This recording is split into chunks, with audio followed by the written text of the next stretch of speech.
여러분, 2026년 현재 대한민국 자본시장은 그야말로 역사상 유례없는 광기의 황금기를 통과하고 있습니다. 불과 얼마 전까지만 해도 박스피라며 조롱받던 코스피는 연초 4,200선에서 단 2달 만에 무려 40% 이상 폭등하며 꿈의 숫자라 불리던 6,0선을 돌파했습니다. 코스닥 역시 연일 불을 뿜듯 상승하며 시장 전체가 하나의 거대한 축제장처럼 변해버렸습니다. 아침에 눈을 뜨고 뉴스를 켜면 온통 AI와 반도체로 돈을 벌었다는 이야기뿐이고 직장 휴게실이든 카페든 어디를 가도 사람들은 서로의 계좌 수익률을 인증하며 환호성을 지르고 있습니다. 마치 지금 이 순간 투자만 하면 누구나 부자가 될 수 있는 것처럼 보이는 착각 속에 우리가 서 있는 겁니다. 그런데 시선을 바다 건너로 돌려보면 상황은 더 압도적입니다. 전 세계 자본주의의 심장이라 불리는 미국 시장, 그 핵심인 SP500 역시 7,0선을 바라보며 사상 최고가를 향해 쉼없이 질주하고 있습니다.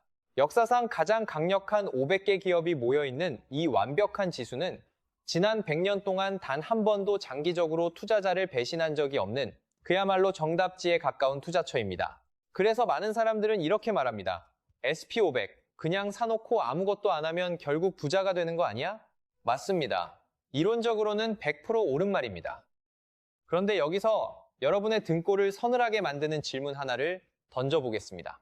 코스피는 6, 0을 돌파하고 SP500은 7, 0을 향해 폭주하는 이 미친 상승장 속에서 왜 여전히 우리 주변에는 계좌가 처참하게 무너져 내리고 있는 사람들이 이렇게나 많은 걸까요? 왜 역사상 가장 완벽한 투자 상품을 손에 쥐고도 어떤 사람은 웃고 어떤 사람은 피눈물을 흘리게 되는 걸까요? 이 질문에 대한 답을 이해하지 못한다면 여러분 역시 이 광기의 상승장 한복판에서 가장 처참하게 무너지는 쪽에 서게 될지도 모릅니다. 지금부터 우리는 그 누구도 제대로 설명해주지 않았던 이 시장의 불편한 진실을 정면으로 파헤쳐 보겠습니다. 여기서 우리는 반드시 짚고 넘어가야 할 하나의 불편한 진실과 마주하게 됩니다. SP500이라는 이 완벽에 가까운 투자 도구는 단 한 번도 틀린 적이 없습니다. 지난 100년의 데이터가 증명하듯 시간이 지나면 지날수록 이 지수는 꾸준히 우상향하며 투자자에게 결과를 가져다주는 구조입니다. 그런데 이상하게도 이 정답지를 손에 쥐고 있는 사람들 중 상당수가 실제로는 돈을 벌지 못하고 오히려 손실을 경험합니다. 이건 상품의 문제가 아니라 전적으로 사람의 문제입니다. 주식시장은 흔히 돈을 버는 곳이라고 생각하지만 실제로는 인간의 심리를 시험하는 거대한 콜로세움에 가깝습니다. 이곳에서는 정보가 부족해서 지는 것이 아닙니다. 오히려 정답을 알고 있으면서도 그 정답을 끝까지 실행하지 못하는 사람들이 무너집니다. 머리로는 장기 투자해야 한다. SP500은 결국 오른다는 것을 알고 있으면서도 막상 시장이 흔들리고 주변에서 더 빠르게 돈을 버는 사람이 나타나는 순간 인간의 감정은 그 모든 이성을 압도해버립니다. 문제의 핵심은 간단합니다. SP500은 시간을 먹고 자라는 자산인데 인간은 그 시간을 견디지 못합니다. 시장은 여러분에게 기다림을 요구하지만 여러분의 뇌는 끊임없이 비교하고 불안해하고 더 빠른 결과를 갈망합니다.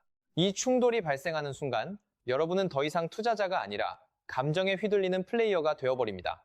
결국 이 시장에서 벌어지는 비극은 항상 같은 패턴으로 반복됩니다. 정답을 알고 있는 사람과 실제로 돈을 버는 사람이 일치하지 않는다는 것. 그리고 그 간극을 만들어내는 것은 다름 아닌 인간의 심리, 즉 이 잔혹한 심리의 콜로세움입니다. 이제 우리는 이 콜로세움 안에서 사람들이 어떻게 스스로 무너지는지 그 구체적인 과정을 하나씩 해부해 볼 필요가 있습니다. 그렇다면 이제 우리는 가장 중요한 본질로 들어가야 합니다. 도대체 SP500이라는 이 도구는 왜 그렇게 강력한 것일까요? 이걸 이해하지 못하면 여러분은 앞으로도 계속해서 눈앞의 흔들림에 휘둘릴 수밖에 없습니다. 주식 투자를 하나의 요리에 비유해 보겠습니다. 삼성전자, 테슬라 같은 개별 종목에 투자한다는 것은 마치 고급 요리를 처음부터 끝까지 직접 만들어야 하는 것과 같습니다. 매일 아침 시장에 나가 어떤 재료가 신선한지 직접 확인해야 하고 뉴스와 실적을 계속 체크하면서 혹시라도 재료가 상하지 않았는지 끊임없이 불안해해야 합니다. 심지어 내가 고른 재료가 어느 날 갑자기 썩어버리거나 예상치 못한 사건으로 완전히 쓸모없어질 수도 있습니다. 이 모든 책임은 오롯이 투자자인 여러분에게 있습니다. 하지만 SP500 ETF는 완전히 다른 구조를 가지고 있습니다. 이것은 단순한 재료 묶음이 아니라 이미 완성된 최고급 밀키트입니다. 미국이라는 거대한 시스템이 500개의 기업을 선정하고 그 안에서 경쟁력이 떨어지는 기업은 가차없이 제거합니다. 그리고 그 자리에 새로운 성장 기업을 끊임없이 집어넣습니다. 이 과정을 우리는 자동 리밸런싱이라고 부릅니다. 여기서 중요한 사실 하나를 말씀드리겠습니다. 지난 수십 년간 SP500에 포함된 기업들을 보면 처음부터 끝까지 살아남은 기업은 극소수에 불과합니다. 무려 90%에 가까운 기업이 교체되었습니다. 즉, 우리가 투자하고 있는 것은 특정 기업이 아니라 끊임없이 진화하는 시스템 그 자체입니다. 썩은 재료는 자동으로 버려지고 가장 신선하고 강력한 재료로 계속 교체되는 구조인 겁니다. 이게 얼마나 무서운 시스템인지 아십니까? 여러분이 아무것도 하지 않아도 시장이 알아서 최고의 기업만 남기고 나머지는 정리해줍니다. 투자자는 단지 그 흐름 위에 올라타 있기만 하면 됩니다. 다시 말해 SP500에 투자한다는 것은 내가 잘 고르는 것이 아니라 시장이 알아서 정답으로 수렴하는 구조에 올라타는 것입니다. 그래서 SP500은 시간이 지날수록 강해질 수밖에 없습니다. 개별 기업은 실패할 수 있지만 이 시스템은 실패하지 않습니다. 끊임없이 실패를 제거하고 성공만 남기기 때문입니다. 이것이 바로 SP500이 지난 100년 동안 단 한 번도 장기적으로 무너지지 않았던 이유입니다. 여기까지 이해하셨다면 여러분은 이미 중요한 질문 하나를 떠올리게 될 겁니다. 이렇게 완벽한 시스템이 존재하는데 도대체 왜 사람들은 이 위에 올라타고도 스스로 떨어져 나가는 걸까요? 이제 우리는 그 가장 치명적인 이유, 인간이 이 시스템을 망치는 첫 번째 순간으로 들어가 보겠습니다. 이제 드디어 대부분의 투자자들이 무너지는 가장 치명적인 순간으로 들어가 보겠습니다. 바로 속도의 차이가 만들어내는 포모, 즉 상대적 박탈감입니다. 이 한 가지 감정이 SP500이라는 완벽한 시스템 위에 올라탄 사람들조차 스스로 추락하게 만드는 결정적인 원인입니다. 2026년 현재 시장을 냉정하게 다시 바라보겠습니다. SP500은 지난 1년 동안 약 20% 내외의 안정적이고 견고한 상승을 보여주고 있습니다. 매우 훌륭한 성과입니다. 그런데 문제는 여기서 발생합니다. 같은 시기 한국 코스피는 AI와 반도체 슈퍼사이클을 타고 단 2달 만에 40% 이상을 폭등했습니다. 일부 테마주와 개별 종목은 50%, 70%까지도 단기간에 상승했습니다. 자, 여기 평범한 30대 직장인 김대리가 있습니다. 김대리는 나름대로 공부를 하고 합리적인 판단을 통해 매달 100만 원씩 SP500 ETF를 꾸준히 모아가고 있었습니다. 계좌 수익률도 플러스 15% 정도로 안정적으로 쌓이고 있었죠. 그야말로 교과서적인 가장 이상적인 투자자의 모습입니다. 그런데 어느 날 점심시간 옆부서 박 과장이 김대리에게 말을 겁니다. 김대리, 나 이번에 반도체 종목 풀매수해서 2달 만에 50% 먹었어. 다음 달에 차 바꾼다. 이 한마디가 모든 것을 무너뜨립니다. 그 순간 김대리의 머릿속에서 어떤 일이 벌어질까요? 어제까지는 안정적이고 든든하게 느껴졌던 SP500이 갑자기 너무 느리고 답답한 자산으로 보이기 시작합니다. 나는 1년 내내 20%인데 저 사람은 2달 만에 50%라는 비교가 시작되는 순간 투자 철학은 무너지고 감정이 모든 판단을 지배하게 됩니다. 김대리는 결국 이렇게 생각합니다. 일단 SP500 잠깐 팔고 저 급등하는 종목 들어갔다가 20, 30%만 먹고 다시 돌아오면 되지.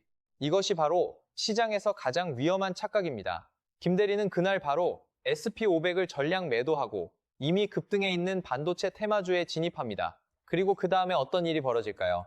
시장은 언제나 인간의 기대를 가장 잔혹한 방식으로 배신합니다. 김대리가 들어간 그 시점이 바로 단기 고점이었고 코스피가 조정을 받기 시작하자 해당 종목은 순식간에 30%, 40% 하락합니다. 반면 김대리가 팔아버린 SP500은 아무 일도 없었다는 듯이 조용히 상승을 이어가며 결국 7, 0선을 돌파해버립니다. 결과는 명확합니다. 천천히지만 확실하게 가던 자산을 스스로 버리고 가장 위험한 타이밍에 가장 비싼 자산을 사서 계좌를 망친 것입니다. 이 패턴이 왜 무서운지 아십니까? 단순한 한 번의 실수가 아니라는 점입니다. 사람들은 이 과정을 반복합니다. 느린 자산을 버리고 빠른 자산을 쫓아가고 그 빠른 자산이 꺾이면 다시 뒤늦게 돌아옵니다. 이 추격 손실 후에 재진입의 루프가 반복되면서 계좌는 서서히 그러나 확실하게 무너집니다. 결국 문제는 수익률이 아닙니다. 문제는 비교입니다. 그리고 그 비교에서 발생하는 감정, 즉 조급함입니다. SP500은 1년에 20%를 만들어내는 자산입니다. 하지만 인간의 뇌는 옆 사람이 2달 만에 50%를 벌었다는 사실 하나로 그 20%를 무가치하게 만들어버립니다. 이것이 바로 정답지를 들고도 틀리는 이유입니다. SP500이 틀린 것이 아니라 여러분이 그 과정을 끝까지 견디지 못하고 중간에 게임을 바꿔버리기 때문입니다. 그리고 이 순간이 바로 대부분의 투자자들이 스스로를 패배자로 만드는 결정적인 분기점입니다. 그렇다면 우리는 이 잔혹한 심리의 콜로세움에서 어떻게 살아남을 수 있을까요? 답은 의외로 단순합니다. 더 똑똑해지는 것이 아니라 오히려 생각을 줄이는 것입니다. 감정을 배제하고 시스템에 나를 맡기는 것, 즉 로봇처럼 행동하는 투자 방식이 필요합니다.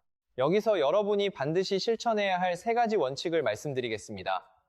첫째, 자동 매수입니다. 여러분의 의지를 믿지 마십시오. 인간의 의지는 시장 앞에서 너무나 쉽게 무너집니다. 대신 매달 월급날이 되면 일정 금액이 자동으로 SP500 ETF에 투자되도록 시스템을 설정하십시오. 내가 판단해서 사는 것이 아니라 아무 생각 없이 기계적으로 사게 만드는 구조를 만들어야 합니다. 이 순간부터 여러분은 감정이 아니라 시스템으로 투자하게 됩니다. 둘째, 남의 계좌를 보지 마십시오. 투자의 실패는 대부분 비교에서 시작됩니다. 옆 사람이 얼마를 벌었는지, 어떤 종목이 급등했는지, 이런 정보는 여러분의 수익률에 아무런 도움이 되지 않습니다. 오히려 지금 잘하고 있는 투자까지 망가뜨리는 독이 됩니다. 여러분은 여러분의 게임을 하고 있는 것입니다. 남의 속도에 맞춰 달리는 순간 여러분의 리듬은 무너집니다. 셋째, 평균 단가의 힘을 믿으십시오. 적립식 투자, 즉 DCA의 핵심은 타이밍을 포기하는 대신 결과를 얻는 전략입니다. 가격이 비쌀 때도 사고 쌀 때도 사면서 자연스럽게 평균 단가를 만들어갑니다. 이 과정에서 시장의 단기 변동성은 오히려 유리하게 작용합니다. 시간이 길어질수록 이 평균 단가는 점점 강력한 무기가 되고 여기에 복리까지 더해지면 자산은 눈덩이처럼 불어나기 시작합니다. 결국 이 3가지 원칙의 핵심은 하나입니다. 내가 시장을 이기려 하지 말고 시장의 흐름에 나를 맡겨라.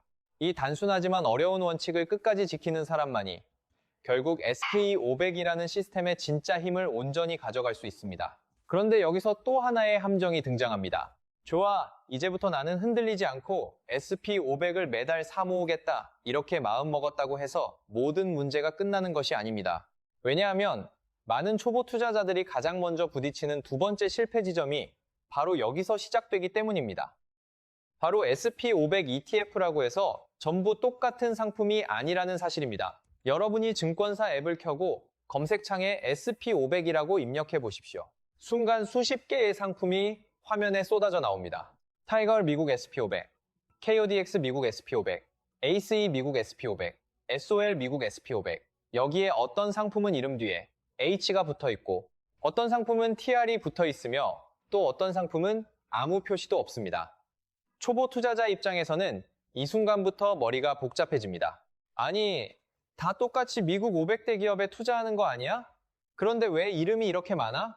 H는 뭐고 TR은 또 뭐야? 수익률 제일 높은 거 그냥 사면 되는 거 아닌가? 바로 이 생각이 위험합니다. SP500이라는 큰 방향은 같아 보여도 상품 구조에 따라 실제 투자 결과는 완전히 달라질 수 있습니다. 겉으로는 같은 밀키트처럼 보이지만 어떤 상품은 환율 방어막이 붙어 있고 어떤 상품은 달러 변동을 그대로 반영합니다.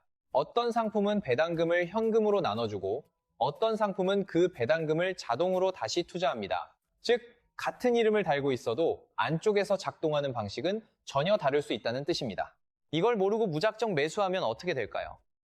남들은 환율 효과까지 더해 수익률이 크게 올라가는데 나는 그 혜택을 받지 못할 수도 있습니다. 남들은 배당금이 자동 재투자되며 복리 효과를 키우는데 나는 중간중간 세금이 빠져나가면서 장기 수익률이 깎일 수도 있습니다.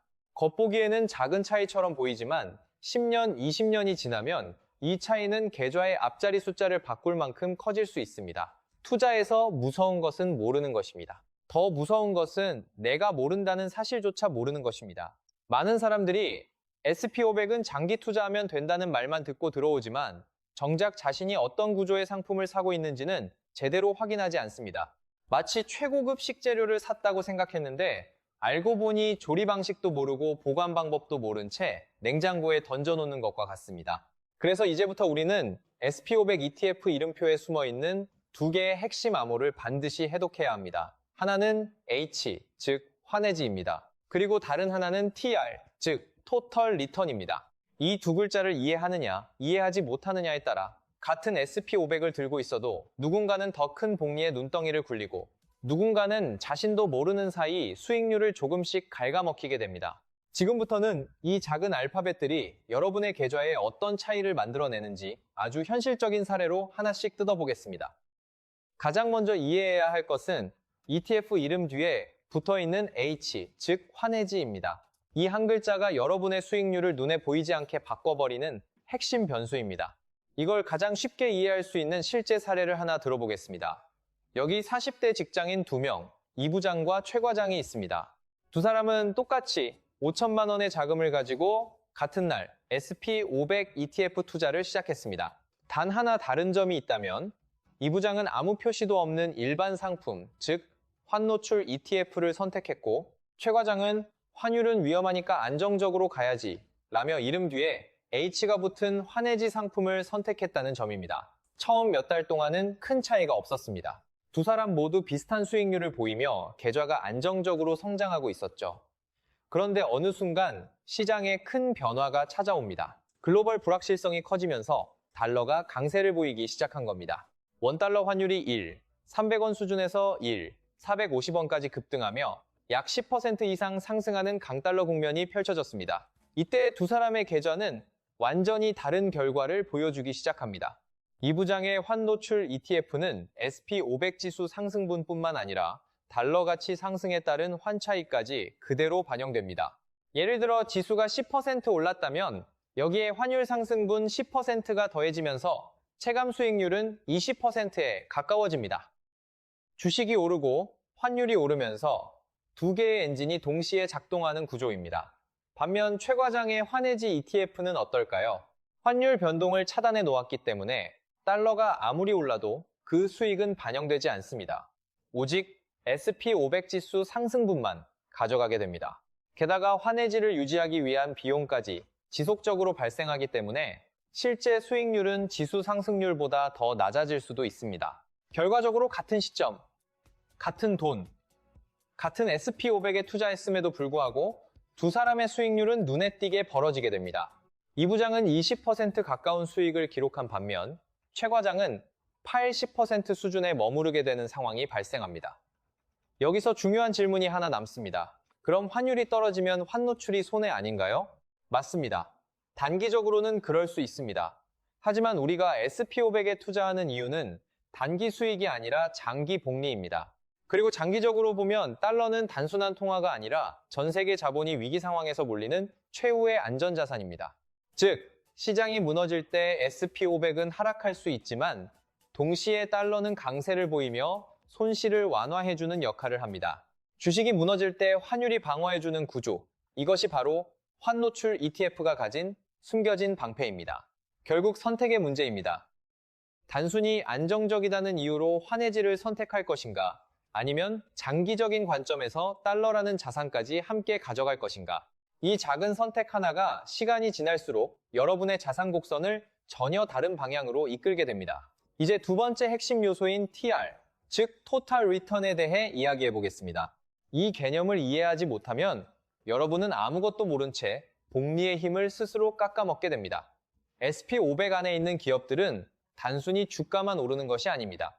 애플, 마이크로소프트 같은 기업들은 매년 벌어들인 이익의 일부를 투자자에게 배당금이라는 형태로 나눠줍니다. 이 배당금은 투자자 입장에서는 추가 수익이죠. 그런데 여기서 선택이 갈립니다. 일반적인 ETF는 이 배당금을 여러분의 계좌에 현금으로 지급합니다. 분기마다 돈이 들어오니 기분이 좋습니다. 마치 요리를 하다가 맛있는 반찬을 따로 덜어먹는 느낌이죠. 하지만 이 순간 보이지 않는 손 하나가 등장합니다. 바로 세금입니다. 배당금이 지급될 때마다 15.4%의 세금이 즉시 차감됩니다. 즉, 여러분이 받을 수 있는 수익의 일부를 매번 국가에 내주고 시작하는 구조입니다. 반면 TR-ETF는 완전히 다르게 작동합니다. 이 상품은 배당금을 현금으로 주지 않습니다. 대신 시스템 내부에서 자동으로 그 배당금을 다시 SP500에 재투자합니다. 여러분의 손을 거치지 않고 세금이 빠져나가기 전에 바로 다시 투자되는 구조입니다. 이 차이가 왜 중요한지 생각해 보십시오. 일반 ETF는 배당이 나올 때마다 15%가 잘려나가고 남은 돈으로 다시 투자해야 합니다.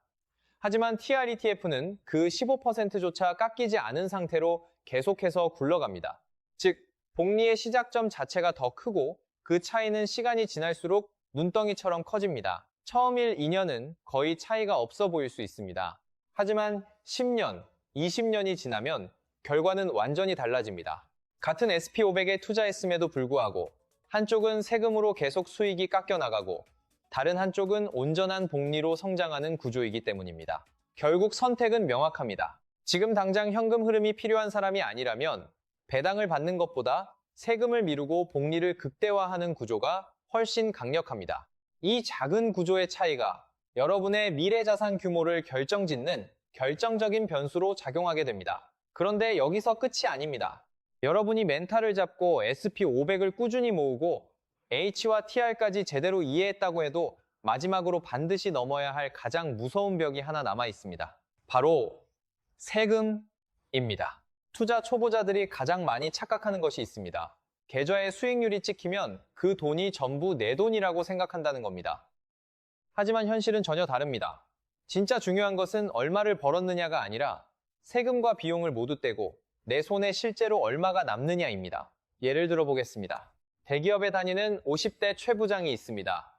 최 부장은 10년 동안 일반 증권 계좌에서 국내 상장 SP500 ETF를 꾸준히 모았습니다. 그리고 2026년 SP500이 칠 영선을 향해 달려가면서 마침내 큰 수익을 실현하게 됩니다. 계좌에 찍힌 수익은 무려 3천만 원. 최 부장은 드디어 자신이 이겼다고 생각합니다. 역시 장기 투자가 답이었어. 이제 이 돈으로 가족 여행도 가고 차도 바꿔야겠다. 하지만 바로 그 순간 보이지 않던 세금의 문이 열리기 시작합니다. 국내 상장 해외 ETF에서 발생하는 매매 차익과 분배금은 세법상 배당소득으로 분류됩니다. 일반 계좌에서 수익을 실현하면 기본적으로 15.4%의 배당소득세가 부과됩니다. 여기까지는 많은 사람들이 알고 있습니다. 문제는 그 다음입니다. 금융소득이 연간 2천만 원을 초과하는 순간 상황은 완전히 달라집니다. 국세청은 이렇게 말합니다. 이제 이 사람은 금융소득이 많은 사람이니 근로소득과 금융소득을 합쳐서 다시 세금을 계산하겠습니다. 이것이 바로 금융소득 종합과세입니다. 최 부장은 이미 높은 연봉을 받고 있는 직장인입니다. 근로소득세율 구간이 높기 때문에 ETF에서 벌어들인 수익 일부가 기존 소득과 합산되면서 훨씬 높은 세율을 적용받을 수 있습니다. 단순히 15.4%만 내고 끝날 줄 알았던 수익이 실제로는 훨씬 더 큰 세금 부담으로 돌아오는 겁니다. 그리고 더 무서운 것은 여기서 끝나지 않습니다. 소득이 늘어나면 건강보험료에도 영향을 줄 수 있습니다. 세금만 내면 끝이라고 생각했는데 다음 해에는 건강보험료까지 올라가며 매달 고정 지출이 늘어나는 상황이 벌어질 수 있습니다. 최 부장은 분명히 투자로 돈을 벌었습니다. 하지만 세금과 보험료를 계산하고 나니 처음 기대했던 금액보다 훨씬 적은 돈만 손에 남게 됩니다. 계좌에는 수익이 찍혔지만 실제 인생에 남은 돈은 생각보다 작았습니다.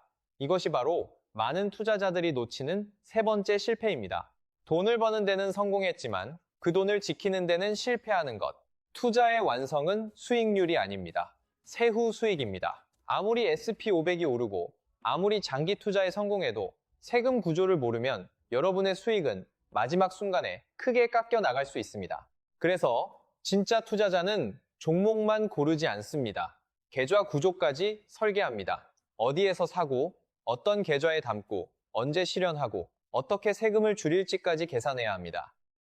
이 차이를 아는 사람은 같은 SP500을 들고도 훨씬 더 많은 돈을 지키고, 모르는 사람은 벌어놓고도 빼앗깁니다. 결국 시장에서 살아남는 사람은 많이 버는 사람이 아니라 끝까지 지키는 사람입니다. 그렇다면 우리는 이 지독한 세금의 덫에서 어떻게 벗어날 수 있을까요? 여기서 등장하는 것이 바로 여러분의 자산을 지켜주는 핵심 방어장치, 중개형 ISA 계좌입니다. ISA는 단순한 계좌가 아닙니다. 세금 구조 자체를 바꿔버리는 일종의 방어막입니다.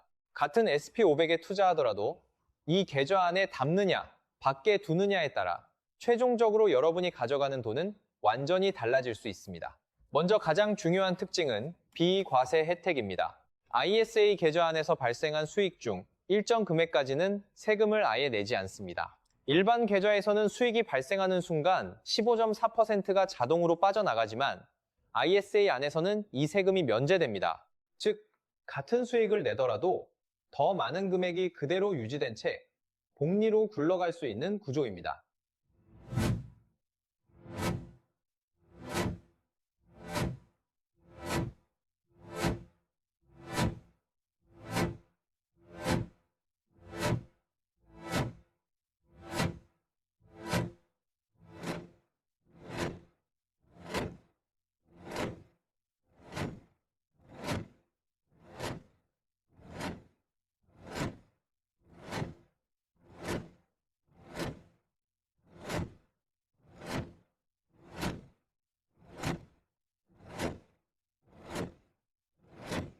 비과세 한도를 초과하는 수익에 대해서도 일반 세율이 아닌 더 낮은 세율이 적용됩니다. 즉, 완전히 면세가 아니더라도 전체적인 세금 부담이 크게 줄어드는 구조입니다.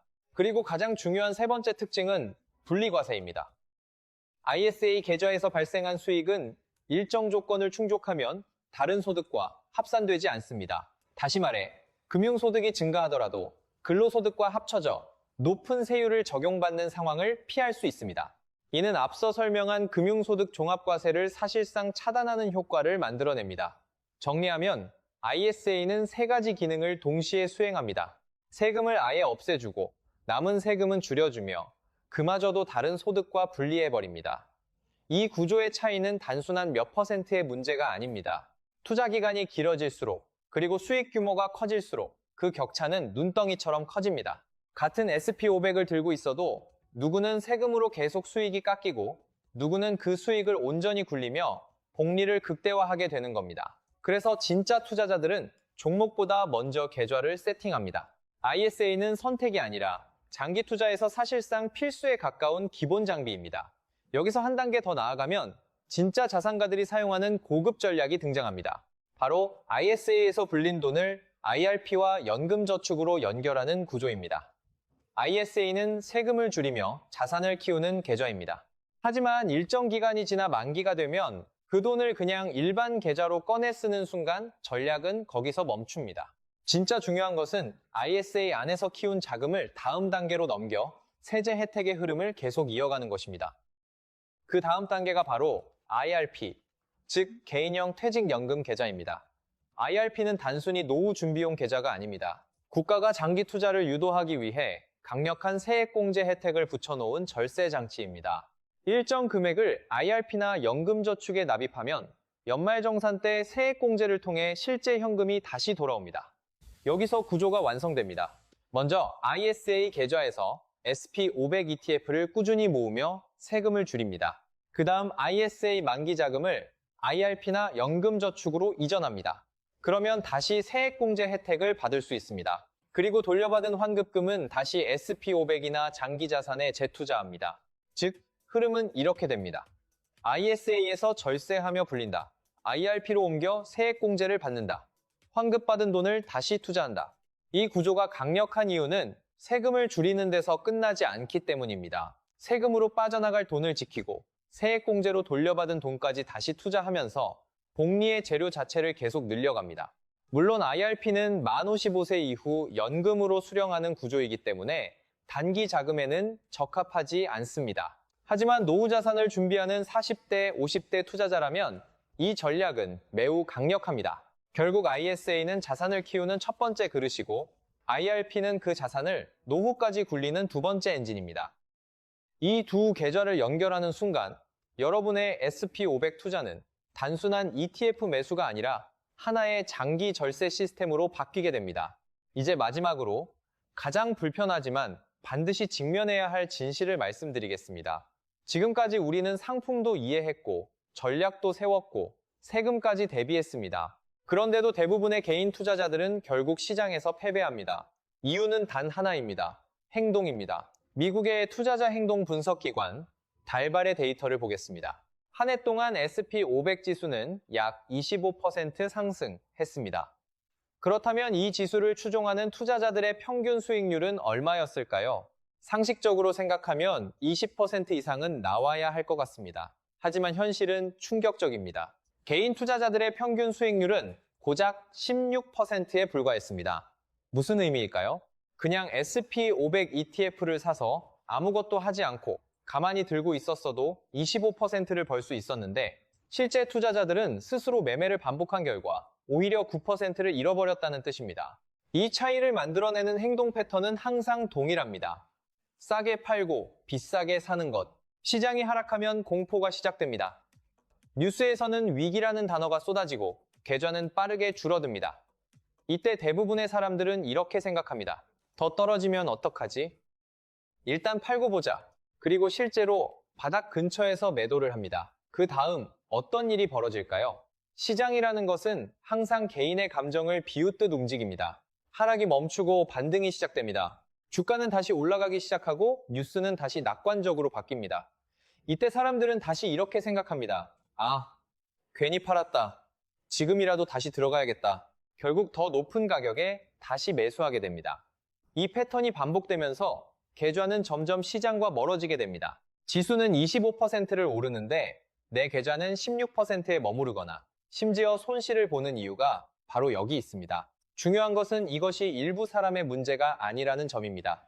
지난 15년 동안 개인 투자자들은 단 한 번도 시장 평균을 꾸준히 이긴 적이 없습니다. 다시 말해, 아무 생각 없는 S&P500 지수가 대부분의 인간보다 더 나은 성과를 냈다는 뜻입니다. 결론은 잔인할 정도로 명확합니다. 문제는 시장이 아니라 여러분의 행동입니다. 아무리 완벽한 상품을 가지고 있어도 타이밍을 잡으려 하고 감정에 따라 사고 파는 순간 여러분은 스스로 수익을 깎아먹게 됩니다. 결국 시장에서 이기는 사람은 더 많이 하는 사람이 아니라 아무것도 하지 않을 수 있는 사람입니다. 그렇다면 이 잔혹한 시장에서 끝까지 살아남고 결국 승리하는 사람들은 어떤 기준을 가지고 행동할까요? 데이터와 역사로 검증된 단 3가지 생존 규칙을 말씀드리겠습니다. 첫째, 상위 10%로 만족하는 전략을 선택하십시오. 대부분의 사람들은 시장을 이기려고 합니다. 하지만 현실은 정반대입니다. 전 세계 최고 엘리트 펀드 매니저들조차 S&P500을 장기적으로 이길 확률은 10%도 되지 않습니다. 이 말은 곧 여러분이 S&P500 ETF를 하나 사서 아무것도 하지 않아도 이미 상위 10% 투자자에 들어간다는 뜻입니다. 1등을 하려다 실패하는 것보다 확실한 상위 10%를 선택하는 것이 훨씬 강력한 전략입니다. 둘째, 최소 3년 이상 DCA를 유지하십시오. 단기 투자에서는 누구나 손실을 볼 수 있습니다. 하지만 매달 일정 금액을 투자하는 적립식 전략을 3년 이상 유지하면 승률은 급격히 올라갑니다. 5년 이상이 되면 손실 확률은 거의 사라집니다. 중요한 것은 타이밍이 아니라 시간에 머무르는 것입니다. 셋째, 변동성을 경험의 복리로 바꾸십시오. 하락장은 피해야 할 위험이 아니라 반드시 통과해야 할 과정입니다. 시장이 20%, 30% 떨어질 때 그것을 두려움으로 기억하는 것이 아니라 이 또한 지나간다는 경험으로 축적해야 합니다. 이 경험이 쌓이면 다음 하락장에서는 흔들리지 않게 되고 그것이 결국 가장 큰 자산이 됩니다. 이제 결론입니다. S&P500은 단 한 번도 틀린 적이 없습니다. 언제나 문제는 그 위에 올라탄 인간이었습니다. 조급함, 무지함, 그리고 감정적인 행동. 이 3가지가 여러분의 계좌를 망치는 진짜 원인이었습니다. 시장을 이기려 하지 마십시오. 대신 시장과 함께 가십시오. 지금 당장 해야 할 행동은 단 하나입니다. ISA 계좌를 개설하고 S&P500 ETF를 자동으로 매수하는 시스템을 구축하십시오. 완벽한 타이밍은 존재하지 않습니다. 완벽한 시장만 존재합니다. 오늘 이 순간 그 첫 매수를 실행하는 사람만이 10년 뒤, 20년 뒤에 전혀 다른 결과를 맞이하게 됩니다. 여러분의 미래는 지금 이 작은 행동 하나에서 시작됩니다.